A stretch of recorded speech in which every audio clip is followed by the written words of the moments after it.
Hello and welcome to the Business for Superheroes show. I'm Vicky Fraser and this is my husband Joe. Hello. Hello. We're drinking tea. Tea. Because it's 7 a.m. Ah, jeepers, it's early. It's a bit early for you, isn't it? A bit early for me, I'm not used to this. I'm normally kind of crawling out of bed at 8 o'clock so that I can start work about 9.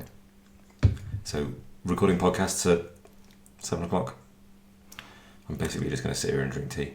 Well, the goal was to be recording a podcast at 6:30, so we failed miserably at that. Miserable failures. Because last night there was a fox chorus. Yes. The screaming fox chorus. That was lovely. Which sounded like it was at the bottom of the stairs. Mm-hmm. But then this morning there was an owl festival. That was nice. Yeah. A chorus of owls, and there was screeches answered by twit-toos. And lots of them, and it's very cool. So yes, it's been and then there was cat wailing as well. Much cat wailing. And there is now a queue in the corner of my office for the bowl of water. I've got a feeling there's probably going to be some cat shenanigans in this podcast. Yes, because Whiskey is hogging the bowl of water purely so that Noodle can't get to it. Yeah. Because she's a bit nice like that. Yeah. Right, so what are we reading at the moment? Joe, what are you reading? I'm between books. I have just finished... Well, I finished... Stranger in a Strange Land, which was terrible. Full of so many problems. It started off well, though, didn't it? Started off well, and just degenerated into rubbish. Okay. Just misogynistic, 60s... If only people could get over it, we could all just have sex with each other. It would be great. And it's just like, really? Very sort of zeitgeisty, hippie-ish, and just rubbish. Cool. Okay. So what are you going to read next? I don't know. I've got a big list of books that you keep telling me I should read, so I should probably read some of those. Yay! Because otherwise the list is just going to get bigger, and it'll be a problem. There is now aggressive sniffing going on in the corner. Noodle is looming over Whiskey, and I think there's about to be a fight. It's going to be a fight. So I am reading at the moment. I read 2.5 books on holiday, which was really nice. Nice. But at the moment I'm reading Jingo by Terry Pratchett, which is great because Terry Pratchett had things to say, and I don't think it's ever been more relevant than it is right now. What with, the absolute state of people. So it's really good. And the non-fiction book that I'm still reading Don't Touch My Hair by Emma DeBerry, which is absolutely brilliant for many reasons, not least of which is that it's a totally different way to look at history. She's looking at history and colonialism and racism and sexism through the lens of hair, and specifically black women's hair, and it's really, really interesting. And we'll talk a little bit about that in a bit, because she also talks about all kinds of other things. So yeah, that's what I'm reading. And Quarantine Chronicles, we're not really... I mean, we're going back into lockdown again in some places. Who the hell knows? Yeah, we've just been on holiday. We were camping. It was beautiful. It was so great. And we'll talk a bit about... We're actually doing a short podcast today, and that because we haven't got much time. And that is what we're going to talk about. But also I have been getting used to spinning on my trapeze again. I did a bit of trapezing last night on my new rig. Nice. And felt sick, so I need to get used to spinning again. And the house, while we were away, has been transformed. Well, one end of it has been transformed. So the sole plate is all in along the front, and then along the gable end, the one that water always poured in when it was windy and rainy, is almost finished being weatherboarded. Looks lovely. It looks gorgeous. So I will be posting pictures of that at some point. If anybody lives in the area and needs a recommendation for someone who can do such work, Ken Milloy. He's really great. Top chap. You were supposed to fill that gap. Was I? Okay, sorry. I'm not really with it yet. Okay. Okay, so this episode is entitled The Importance of Breathing, which seems obvious, but I think a lot of the time we don't just take time to breathe, and that was fairly apparent last week. Yeah, society has kind of taught us to be active and to be pushing and to fill our time with everything and to move on to the next thing really quickly, and to, there's a lot of that, hustle, move faster, get stuff done, move on, next thing. So that you can, and we call this progress. Yes. And which seems to me, the more I think about it, to be just ludicrous. And this, by the way, is all a hangover from colonialism, really. And this, because I'm learning a lot of history at the moment, like real history, not the history that we're taught in, the whitewash history that we're taught in schools. And reading Emma de Berry's book, she was talking a lot about, because she's looking at the world through the lens of black women's hair, there's been in recent, well, since slavery in the American South, really, there's been this idea that there's no time to do hair. And that's a really Western European idea, because Western European hair generally, apart from mine, which is feathers, doesn't generally take much time to do. But Afro hair needs more care. Needs more attention. And that was built into the very fabric of African societies. It was like a social thing, and people, got together and did hair, and that's a very simplistic way to put it. And then, our Western way of being and working is, like you've just said, we cram so much stuff into everything. And, even our school system was set up, and this is something I've talked about a lot, even before I started reading the stuff that I've been reading about colonialism and all the rest of it. But our current school system was set up in Victorian times not to educate people, not for universal education, not to create scholars of the world, not for some big lofty goal, but to create people who would behave themselves in factories and shops. That's what our current education system is based on. I'm not saying that's what it still does, but that's what it was based on. And it was all based around this kind of working all the hours that you can, almost indentured servitude. It was like exploitative labour, really. And it was exploitative labour back then.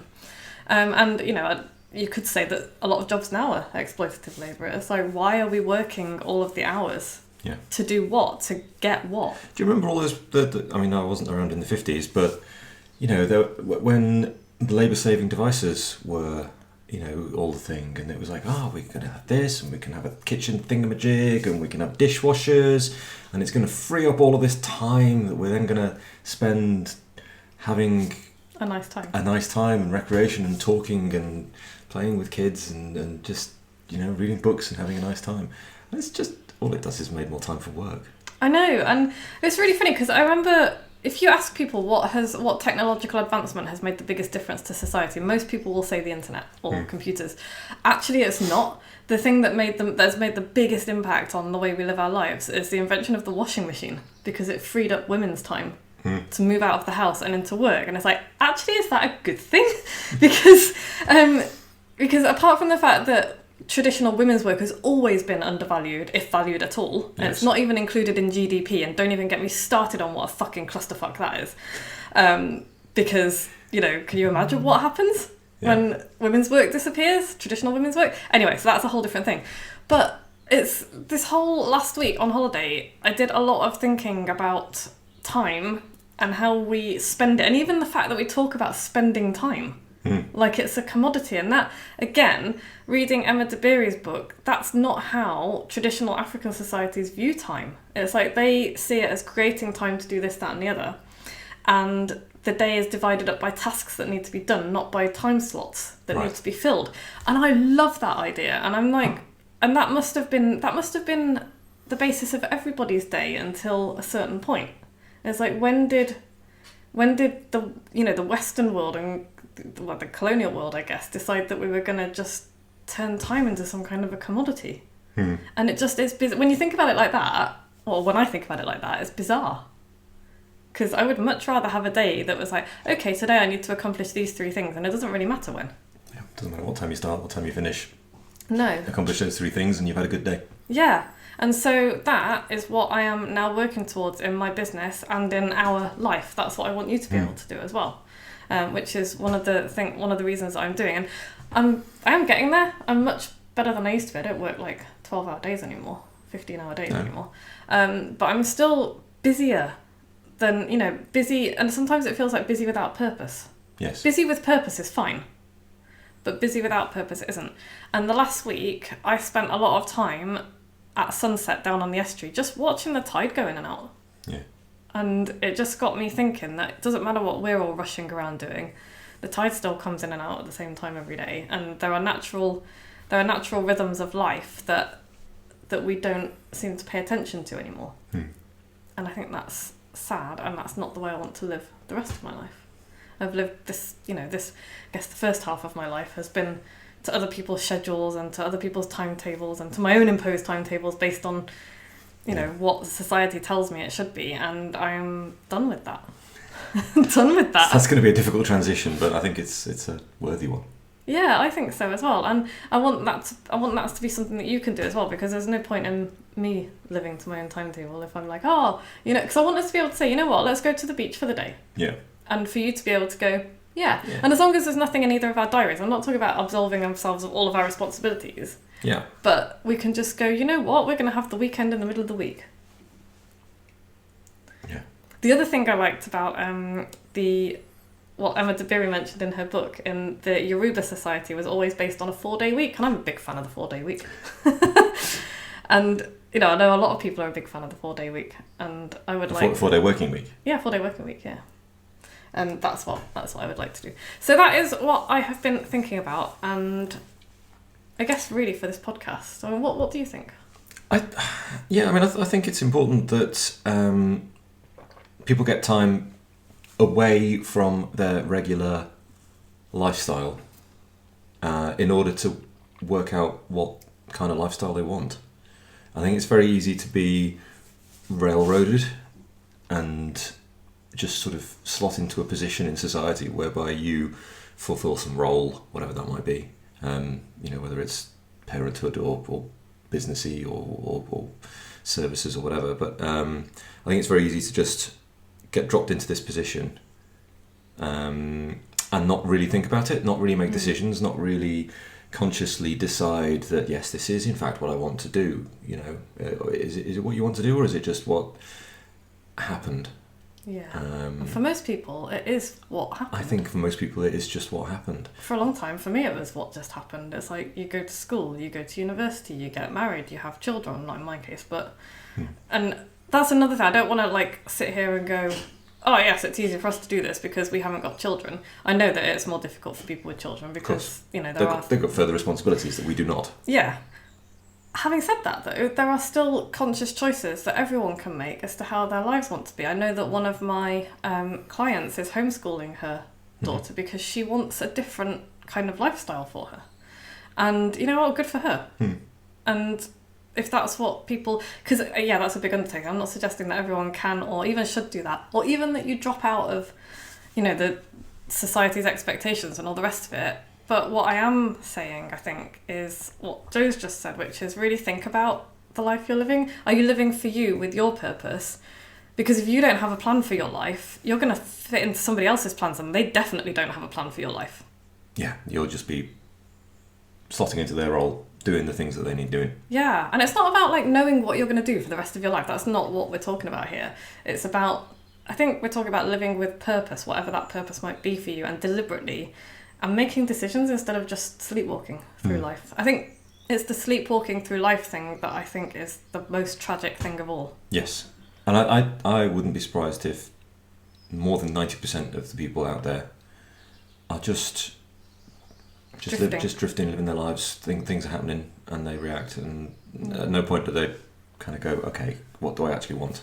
Yeah. Where do I want to be? How do I want to live? What do I want my life to look like? And we're not judging those people at all, because that's what society is designed to do to people. It is, and what? A lot of those people may be really happy, and if that's the case, that's great.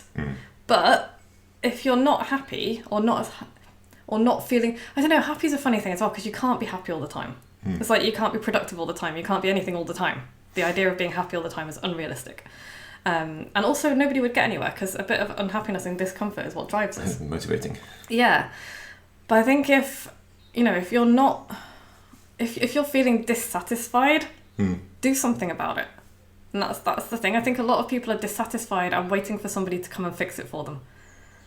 I think as well, the first step for me is, if you're a small business owner, you need to design a way of giving yourself space. I've got a good friend Richard, who has a small business, and he never takes holidays because he can't, because it's his business and he runs it, and there's no way he can take a holiday because then his customers don't get what they need.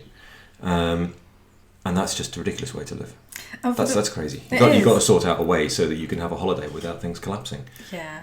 That you use that holiday not just to, use a couple of days lying on a beach, getting a tan and collapsing in a little heap if you want. But use it as space to think. Yeah, kind of like we did, because we didn't actually deliberately we deliberately went away and did very little. Yeah.